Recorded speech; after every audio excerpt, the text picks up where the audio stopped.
జగిత్యాల జిల్లా రాయకల్ మండలంలోని ఇటిక్యాల గ్రామంలో ఆదివారం రోజున గ్రామ పంచాయతీ అంబేద్కర్ సంఘాల ఆధ్వర్యంలో రాజ్యాంగ నిర్మాత భారతరత్న డాక్టర్ బాబాసాహెబ్ అంబేద్కర్ 113వ జయంతి సందర్భంగా విగ్రహానికి పూలమాలలు వేసి ఘనంగా నివాళులర్పించారు. ఈ సందర్భంగా సంఘం అధ్యక్షులు నీరటి శ్రీనివాస్ మాట్లాడుతూ డాక్టర్ బాబాసాహెబ్ అంబేద్కర్ దేశానికి చేసిన సేవలు చిరస్మరణీయమని, బడుగు బలహీన వర్గాల ప్రజల హక్కుల కోసం పోరాడి ప్రపంచానికి ఆదర్శంగా నిలిచారని కొనియాడారు. ఈ కార్యక్రమంలో గ్రామ సేవా సమితి అధ్యక్షులు కంటె విష్ణు, గ్రామ పెద్దలు హిమవంతరావు, కార్యవర్గ సభ్యులు వేల్పుల లక్ష్మణ్, నాగభూషణం, బిట్ల కిరణ్, గుండ గంగారం, వేల్పుల హరీష్, గ్రామ కార్యదర్శి రాజేష్, కారోబార్ కిషోర్, ప్రజాప్రతినిధులు, నాయకులు, యువకులు, మహిళలు తదితరులు పాల్గొన్నారు.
అంబేద్కర్ ఆశయాలు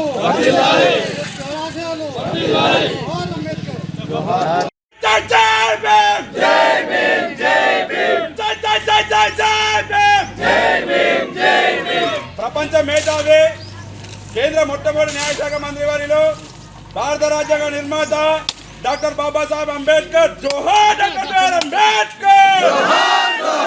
జోహార్ డాక్టర్ బిఆర్ అంబేద్కర్. వర్ధిల్లాలి భారత రాజ్యాంగం. జోహార్